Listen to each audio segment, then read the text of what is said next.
Eileen Chang's Hongluan Jubilee. What you do for others to see is tragedy, but what you live for yourself to see is happiness. Marriage is a practice. Some people have deep understanding, some have enlightenment, and some have ignorance. Today, I would like to share with you a short story, Hongluan Jubilee by Eileen, to show you the truest appearance of marriage. Eileen has a famous saying, "Life is a gorgeous robe covered with lice." But I never understood this sentence until I saw a wedding and the preparations before the wedding written by her. This wedding comes from Hongluan Jubilee, a less famous short story that many people may not have heard of. It tells the story of Yuking, who comes from a poor family and is about to marry into the Liu family, a newly wealthy family.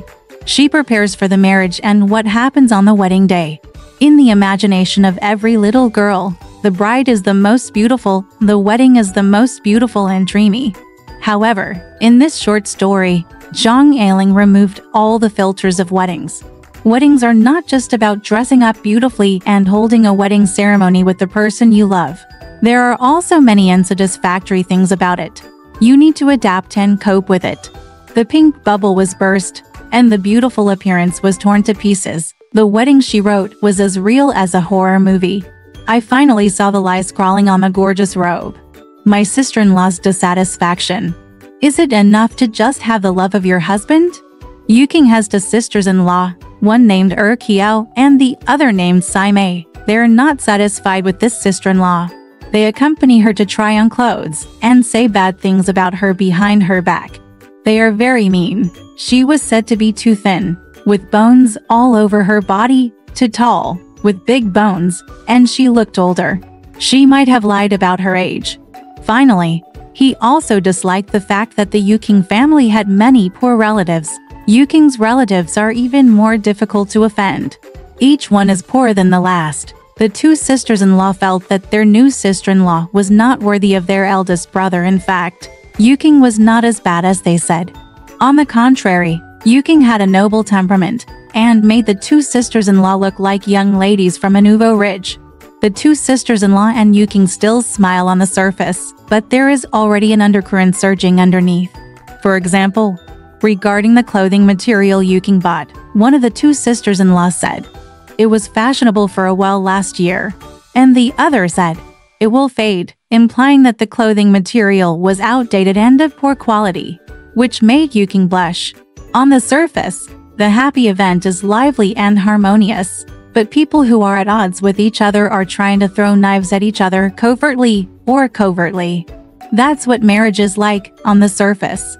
It's a marriage between two people, but in fact it's a marriage between two families.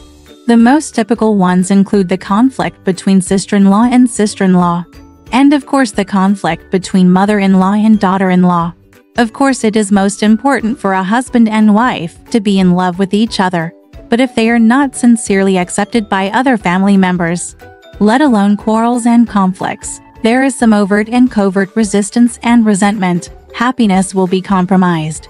For example, when you are getting married, if you are deliberately not polite to your family, and if you are deliberately sarcastic with your words, it will make you feel uncomfortable all over. Living life after marriage, the trivial daily stumbling blocks, is also a huge strain. Those who have experienced it must understand the pain involved. The game of interests between the two families. A large part of Hongluan Jubilee is about Yuking's dowry for herself, but her dowry made her husband's family very unhappy, because she buys whatever she sees and spends her money willfully. However, her husband's family looked at her as a waste. Although she spent her own money, the two sisters-in-law were still angry. Yuking's family is a declining family. Her parents collected a dowry of 50,000 yuan for her, and she now spends all this money on herself. Kiao, Mei and Sanduo, the brother-in-law, were all discussing behind the scenes. They found out that according to ancient Chinese etiquette, all the furnishings in the new house, except for a bed, should be provided by the woman. Foreign customs are different, but women still have to provide all the towels, tablecloths, meals, sheets and sheets used in the new house. Anyway, regardless of the new method or the old method, Yuking's irresponsibility is always wrong. Her parents-in-law did not say anything after suffering the loss. and the sister-in-law and uncle who suffered the loss indirectly were not so nurturing. The marriage customs in contemporary China are different from those in the Republic of China, but one thing remains unchanged. Marriage always involves a game of interests between the two families. How much gift money will the man give? How much dowry will the woman give? Should the wedding house be bought before or after marriage? Who will pay for it? Whose name will be written? Who will pay for the decoration? And what about the car? Who receives the wedding red envelope? Often both families are exhausted before the wedding even begins. Before getting married, both families need to negotiate terms. It's okay if you meet parents who are sensible. If you don't care, I won't care. There will be harmony in the end. If you meet parents who are unreasonable, you care and I care. Many people talk about it at this stage. Broke up. Hongluan Jubilee, the two sisters-in-law, checked the things Yuking bought and felt a kind of personal harm. A kind of personal harm. If you have read the online complaints about this link, you will know that this description has some meaning. How accurate. Material foundation needed for marriage. In Hongluan Jubilee, Yuking's husband Lu Dalu is the eldest son of the Lu family. When preparing for the wedding, he had a mentality. He himself was surprised that it takes so much money to organize a small family. I rented 2 rooms in a friend's house. The floors should be waxed, and a bathtub should be filled with scouring powder.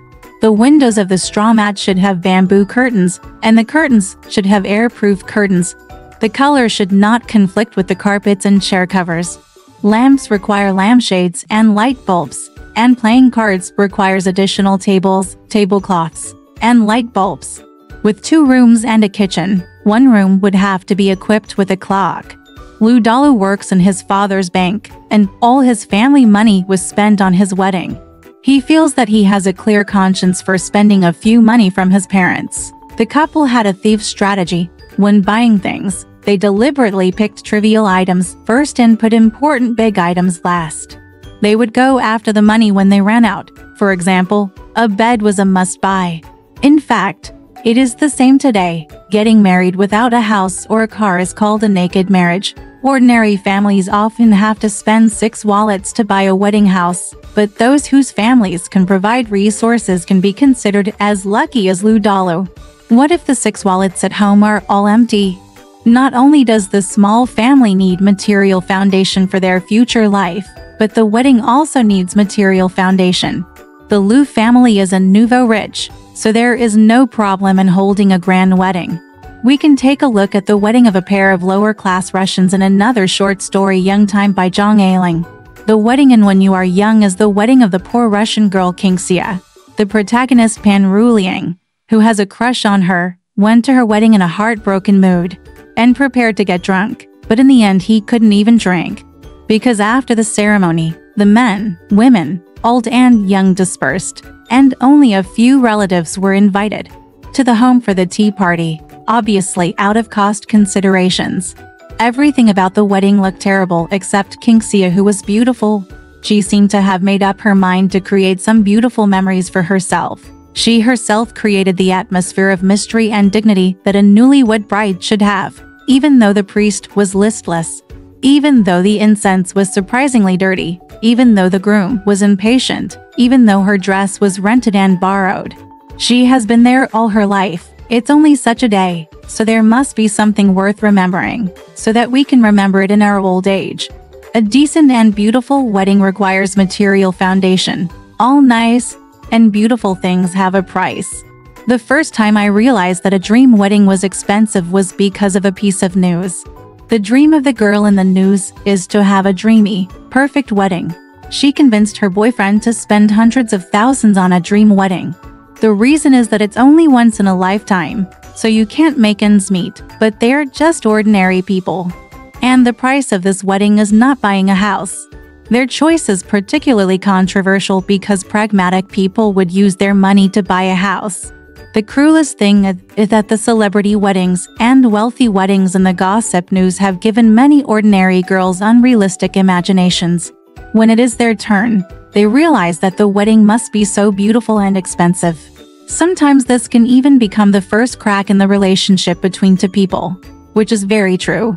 Material conditions are not worthy of desires. which is a very painful thing. If two people have average family backgrounds and average incomes and cannot afford an expensive wedding, but still insist on it, there will only be endless conflicts. If they finally compromise, it will be difficult to reconcile. Troublesome favors.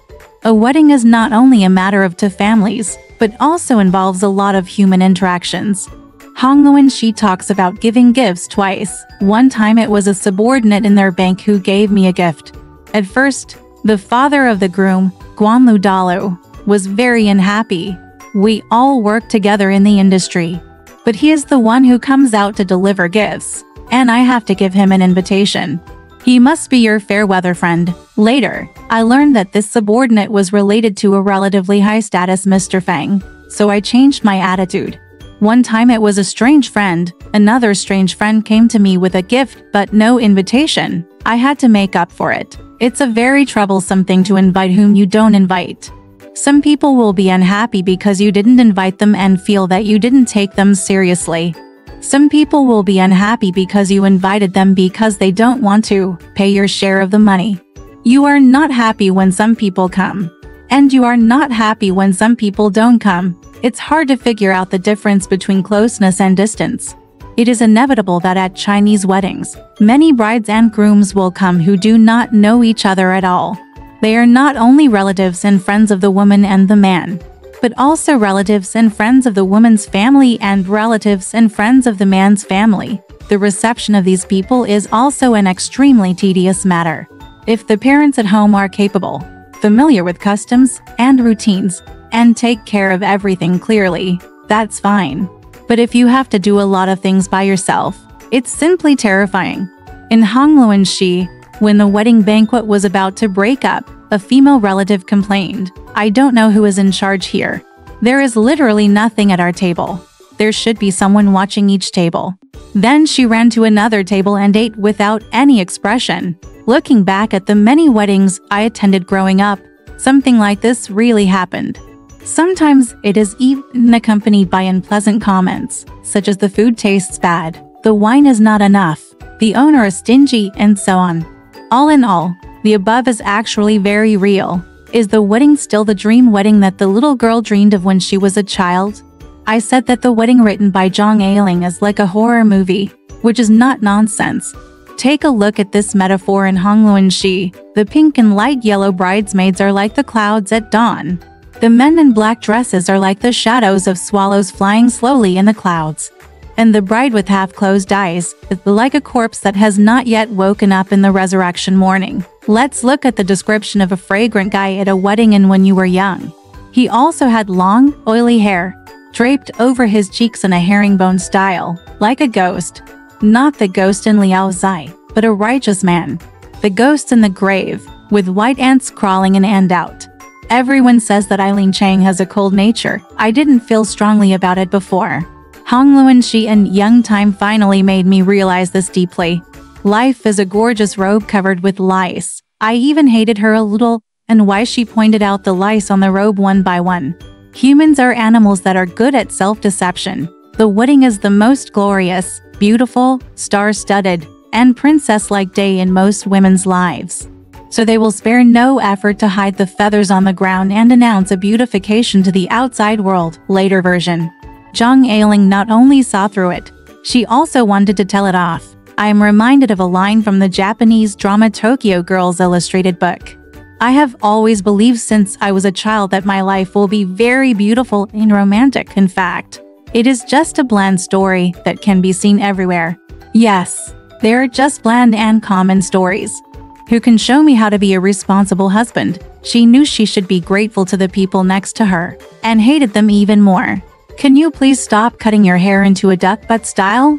Can you please stop wearing Zuking socks? Don't roll your socks up under your knees. Okay, don't be so stupid. Okay. Question after question.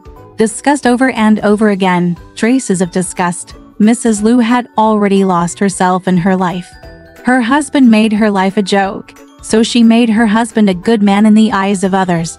In the end, she didn't forget to show off, "Look, my transformation was so successful," but unfortunately, you didn't. However, without these people watching, She is just a clown who pleases herself. And she can only act for herself. Her daughter laughed at her. "Mom, I have already bought the shoes you king. You don't have to do anything." The teasing and sarcasm in the words are like a scratch carved in the heart. The deeper it becomes, the more painful it becomes.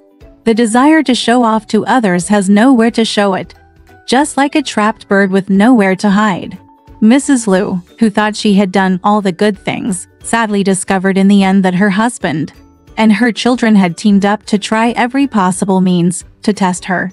They discovered her shortcomings again and again, and put her on the fire again and again, and finally felt more and more dissatisfied. Perhaps there are not a few women like Mrs. Liu, but living in an era where marriage is about well-matched marriages, her existence was wrong from the beginning. When Eileen Chang wrote Mrs. Liu, Hongluan, she was just a real drama. When Mrs. Liu lived more and more for others, she lived into Hongluan, she written by Zhang Ailing. Among Zhang Ailing's short stories, my favorite is undoubtedly Hongluan Jubilee. This is a truly good piece of writing.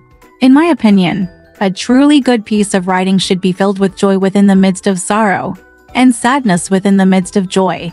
Looking at happiness seems like joy, looking at sadness seems like sadness. But the truth is that looking at happiness is like sadness, and looking at sadness is like joy. The realm of freehand brushwork at the literary level is reached to the extreme by Zhang Ailing in Hongluan Jubilee. Among Zhang Ailing's works, Hongluan Jubilee is the most special one. Compared with the intuitive tragedy of other novels, this novel is a real happy event. The two great joyous events in life, the night of flowers and candles in the bridal chamber, and the time when the gold medal is named. The novel revolves around the joy of marriage, the two major happy events in life, and takes the newlyweds and married women of the bride Qiu Yuking and Mrs. Liu as the conflict points. It shows as a woman's transformation from ignorance to selfishness to humanness, the process of living the Dharma. In this novel, the bride and groom are not the protagonists. The real protagonist is the marriage. In the novel, Mrs. Li's daughters Qiao and Mei are like children, ignorant but slightly naive. They represent the early stage of love.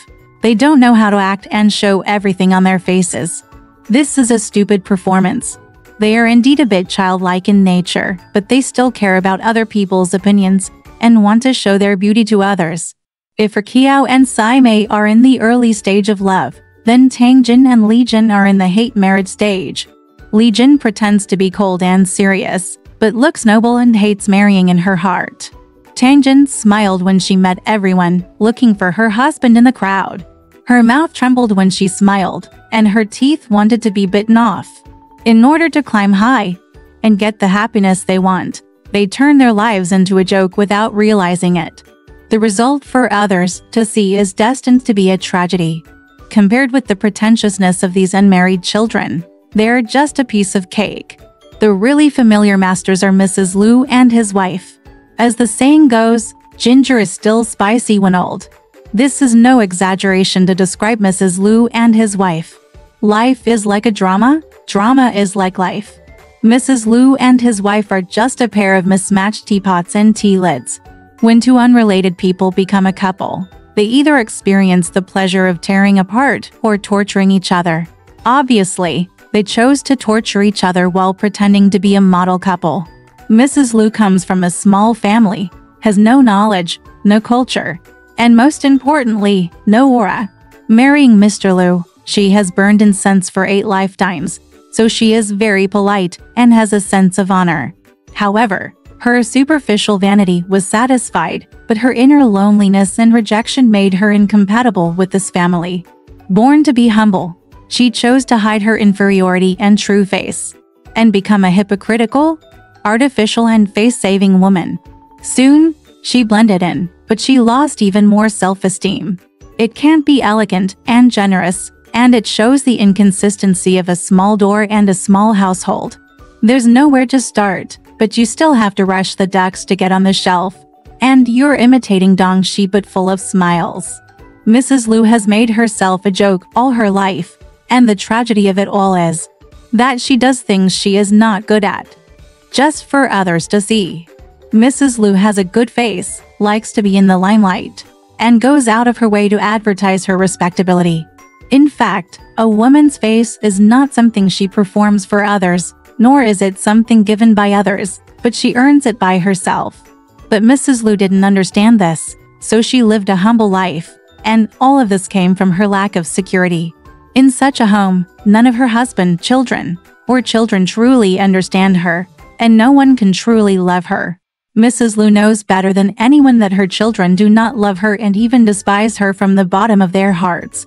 Her husband is even less likely to love her, because her existence is a disgrace to him. But life is such a reality. If we can't break up, we can only dislike each other and pretend to love each other. Mr. Lu seems to have no focus on Zhang Ailing and Hongluan Shi, but he is a crucial character in the whole story. Without Mr. Lu's indulgence, there would be no Mrs. Lu's sorrow. Mr. Lu is a master of disguise. He can pretend to be a humble gentleman to the outside world. He established himself as a good husband and a good father. But in fact, all this nobility is based on his wife's pain.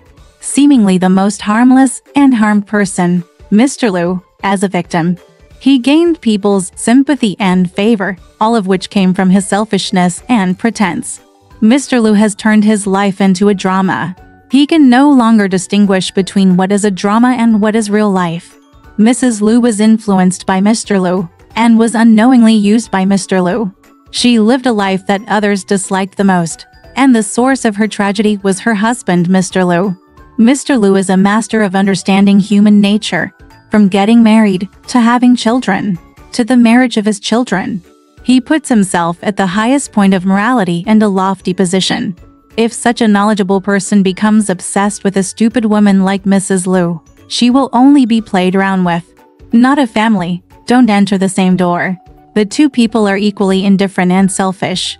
In the novel Hongluan Shi, the selfishness and sadness of human nature portrayed by Zhang Ailing have reached an extreme. Zhang Ailing took a happy event and gave it the color of tragedy, and used a major life event like marriage to describe the multiple faces of all sentient beings. And Mrs. Lu is the thread that involves the entire environment, and the sorrow and misfortune of all women. These women, these men, each of them is playing their own role, establishing their character, saving face, and finally showing their best side to others. But in fact, those faces that are about to smile, those broken teeth, and those bitter water, swallowed into the stomach are like a pot of rancid water, which becomes more and more smelly as time goes by. And the happiness that is shown to others is not happiness. Real happiness should be lived for oneself to see. Even though Zhang Ailing lived a miserable life, her only happiness was that she lived for others in the first half of her life, and lived only for herself in the second half of her life. At least literature was what she lived for herself. And this is where the happiness of her life lies. At this point, Zhang Ailing is happy, and whether it is Mrs. Lu or Mr. Lu, they are all tragic, and they can only be tragic. Otherwise, how could Hongluan Shi be achieved? The ending of Hongluan Jubilee is filled with indescribable irony and is thought-provoking thanks to Zhang Ailing's genius. The gorgeous wedding banquet is like a dream, and many people are intoxicated in the fantasy of a happy marriage. However, the dream is shattered in Zhang Ailing's writings. We can see the meanness, selfishness, sadness and grievances of women in her words. Just like the wedding banquet in Hongluan Jubilee, it should have been the most anticipated moment in the couple's life. However, in the end, it was Mrs. Lu who felt the deepest feelings because she understood that marriage is not like that. Even if it is her son's marriage, that joy is just small pieces. Zhang Ailing revealed the secrets behind the wedding banquet and especially delved into the difficulty of feeling in women's hearts. The unmarried desires to have a decent partner to realize their self-worth. The happiness of married cannot be fixed in a perfect and false wedding banquet. Marriage is a day of daily necessities, a day of self-knowledge. Alright, this part of the story ends here. Want to know what happened next? Let's listen to the breakdown next time.